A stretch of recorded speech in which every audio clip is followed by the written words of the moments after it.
Puskesmas Mandala Mekar terletak di wilayah Kecamatan Mandala Jati, Kelurahan Jati Handap, Kota Bandung. Dalam melaksanakan kegiatan pelayanan kesehatan pada masyarakat, Puskesmas Mandala Mekar dengan wilayah kerja setengah Kelurahan Jati Handap yang terdiri dari 9 RW termasuk RW 7 sampai dengan RW 16, 54 RT dan 2 SD. Penduduk wilayah kerja Puskesmas Mandala Mekar sebesar 23.777 orang dengan komposisi jumlah perempuan hampir sama dengan jumlahnya dengan jumlah penduduk laki-laki. Total penduduk dengan usia produktif 15 sampai 59 tahun adalah 14.839 orang. Berdasarkan laporan tahunan Puskesmas Mandala Mekar tahun 2023, nomor 1, terdapat 44 kematian di tahun 2023. Penyebab kematian tertinggi adalah hipertensi dengan 15,9%, penyakit jantung dengan 13,63%, dan stroke dengan 0,09%. Penyakit dengan jumlah kasus tertinggi di tahun 2023 adalah infeksi saluran pernapasan atau akut atas atau ISPA tidak spesifik sebanyak 4.378 kasus. Diikuti dengan kasus hipertensi primer atau esensial sebanyak 2.550 kasus dan dispepsia sebanyak 1.794 kasus. Penyakit dengan case fatality rate tertinggi di tahun 2023 adalah hipertensi dengan 0,27% dan diabetes mellitus dengan 0,23%.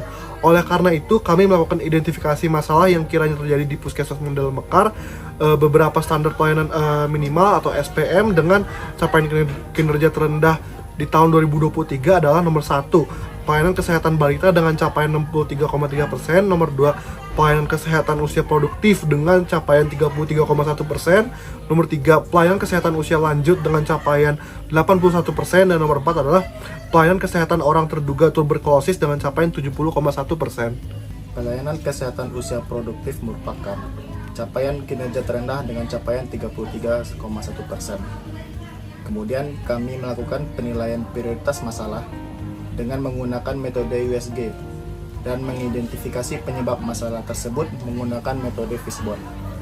Masalah yang kami temukan pada manusia yaitu kurangnya pengetahuan mengenai screening usia produktif. Usia produktif masih merasa sehat dan tidak membutuhkan screening kesehatan. Dan terakhir, mobilitas usia produktif masih tinggi, tidak dapat melakukan screening usia produktif. Yang kedua, masalah yang kami temukan pada metode screening usia produktif seringnya dilakukan di puskesmas atau posyandu pada hari kerja, sehingga usia produktif urung melakukan screening ke puskesmas atau posyandu karena saat hari kerja. Masalah yang kami temukan pada sarana yaitu pemerintah memiliki program screening penyakit tidak menular pada usia produktif secara gratis. Namun banyak yang tidak mengetahui mengenai screening PTM, sehingga banyak yang mengira screening penyakit tidak menular pada usia produktif itu berbayar, dan banyak tidak melakukan screening penyakit tidak menular usia produktif, sehingga capaian pelayanan kesehatan pada usia produktif tidak tercapai 100%. Yang kedua, puskesmas kekurangan tenaga kerja untuk melakukan screening penyakit tidak menular, sehingga kesulitan untuk melakukan screening penyakit tidak menular usia produktif di puskesmas maupun posyandu. Masalah yang kami temukan pada dana yaitu transportasi, baik rumah jauh dari puskesmas atau posyandu, ataupun banyak masyarakat dengan kategori miskin sehingga tidak tahu screening penyakit tidak menular usia produktif itu tidak berbayar. Masalah pada lingkungan yang kami temukan yaitu mayoritas penduduk adalah penduduk dengan kategori miskin dan tingkat pendidikan yang rendah, sehingga banyak penduduk yang tidak peduli dengan kesehatannya dan takut untuk melakukan screening penyakit tidak menular. Kemudian kami menyimpulkan beberapa penyebab masalahnya yaitu 1. Kurangnya pengetahuan mengenai screening penyakit tidak menular pada usia produktif. 2. Kurangnya kesadaran masyarakat mengenai kesehatan. 3. Puskesmas kekurangan tenaga kerja untuk melakukan screening PTM usia produktif.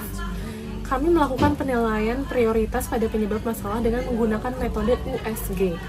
Untuk prioritas pertama, yaitu kurangnya pengetahuan mengenai screening penyakit tidak menular pada usia produktif. Setelah berdiskusi, kami memiliki beberapa intervensi yang bisa dilakukan, yaitu yang pertama, melakukan penyuluhan mengenai screening penyakit tidak menular pada usia produktif. Yang kedua, melakukan screening dan juga edukasi penyakit tidak menular pada usia produktif. Dan yang ketiga yaitu membuat brosur mengenai screening penyakit tidak menular pada usia produktif. Selanjutnya, kami juga melakukan penilaian pada pilihan intervensi dengan metode SWOT yang ada pada gambar berikut. Akhirnya, kami sepakat untuk mengambil intervensi yaitu screening dan edukasi penyakit tidak menular pada usia produktif. Screening PTM usia produktif. Apa itu screening PTM usia produktif? Screening penyakit tidak menular atau PTM merupakan salah satu upaya kesehatan masyarakat yang berorientasi kepada upaya promotif dan juga preventif dalam pengendalian penyakit tidak menular. Dengan melibatkan masyarakat mulai dari perencanaan, pelaksanaan, dan juga monitoring evaluasi. Kegiatan PTM ini dikembangkan sebagai bentuk kewaspadaan dini terhadap penyakit tidak menular, mengingat hampir semua faktor risiko penyakit tidak menular tidak memberikan gejala pada yang mengalaminya. Screening PTM diutamakan untuk usia produktif 15 sampai dengan 59 tahun, agar nantinya bisa melakukan langkah preventif jika terdapat faktor risiko untuk mencegah terjadinya penyakit tidak menular.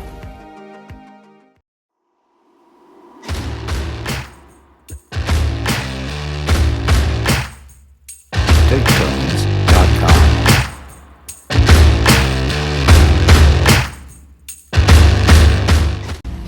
Kami melakukan intervensi pada hari Sabtu, tanggal 29 Juni tahun 2024. Acara kami mulai pukul setengah 8 hingga pukul setengah 12 siang. Kegiatan ini bertempat di Balai Cempaka RW 9, Jati Handap, dengan alasan RW ini merupakan RW dengan populasi terbanyak dan memiliki ibu kader yang aktif dan mudah diajak bekerja sama. Kegiatan ini bertujuan untuk meningkatkan pengetahuan dan pemahaman masyarakat wilayah kerja Puskesmas Mandala Mekar, terutama di RW 09 mengenai screening usia produktif, serta meningkatkan capaian pelayanan kesehatan usia produktif Puskesmas Mandala Mekar. Sasaran kegiatan ini tentunya ditujukan bagi masyarakat di wilayah kerja Puskesmas Mandala Mekar dengan usia produktif yaitu umur 15 sampai dengan 59 tahun. Pada pelaksanaannya, kegiatan screening PTM ini mencakup yang pertama, ada pengisian pretest dan juga SRQ. Yang kedua, pengukuran berat badan, tinggi badan, lingkar perut, dan indeks massa tubuh. Yang ketiga, pemeriksaan tensi, gula darah, dan wawancara kebiasaan atau faktor risiko berupa pertanyaan mengenai kebiasaan merokok, minum alkohol, konsumsi sayur dan buah, garam, gula, makanan berlemak, dan juga rutinitas berolahraga. Yang keempat, melakukan wawancara mengenai IVA atau resiko kanker serviks dan payudara pada wanita serta sadanis. Yang kelima, pemeriksaan pendengaran atau telinga menggunakan kamera Biber. Yang keenam, pemeriksaan penglihatan atau visus mata menggunakan Snellen chart. Yang ketujuh, melakukan edukasi mengenai screening usia produktif. Yang kedelapan, pengisian post-test pada akhir rangkaian kegiatan. Pada pemeriksaan hasil screening penyakit tidak menular usia produktif, ditemukan adanya usia termuda yang datang ke screening penyakit tidak menular itu di angka 17 tahun, sedangkan untuk usia tertua yang datang itu berusia 59 tahun dengan rata-rata usia yang hadir itu di 45 tahun. Kemudian untuk pemeriksaan indeks massa tubuh ditemukan 14 orang dengan indeks massa tubuh berlebih dan 43 orang dengan obesitas. Pada pengukuran lingkar perut ditemukan 43 orang dengan lingkar perut berlebih. Kemudian pada pengukuran tekanan darah ditemukan 12 orang terdeteksi tekanan darah tinggi. Kemudian juga pada pemeriksaan gula darah sewaktu ditemukan adanya 12 orang yang terindikasi prediabetes dan 2 orang yang terindikasi diabetes dengan glukosa tertinggi di 245 mg per desiliter. Kemudian pada screening kecurigaan kanker serviks dan payudara pada perempuan dengan rentang usia 30 sampai dengan 59 tahun tidak ditemukannya kecurigaan kanker serviks maupun kanker payudara. Kemudian pada pemeriksaan penglihatan ditemukannya 49 orang dengan refraksi dan dilakukan pemeriksaan visus mata menggunakan Snellen chart dan 2 orang dengan riwayat katarak dengan melakukan anamnesis dan juga shadowing test. Kemudian pada pemeriksaan pendengaran dilakukan pemeriksaan telinga dengan menggunakan kamera Biber dan didapati 23 orang dengan telinga berserumen, 6 orang dengan otitis media suppuratif kronik atau OMSK atau UCONGE dan tidak ada kelainan tuli kongenital. Ada hasil intervensi yang kami lakukan. Yang pertama, meningkatnya pengetahuan masyarakat wilayah kerja Puskesmas Mandala Mekar mengenai screening penyakit tidak menular pada usia produktif sebesar 29,79% setelah dilakukannya pemberian edukasi. Yang kedua, terdapat 74 peserta dari target 93 orang yang datang ke kegiatan screening penyakit tidak menular pada usia produktif dengan total kehadiran 79,57%, yang artinya indikator keberhasilan kami tercapai.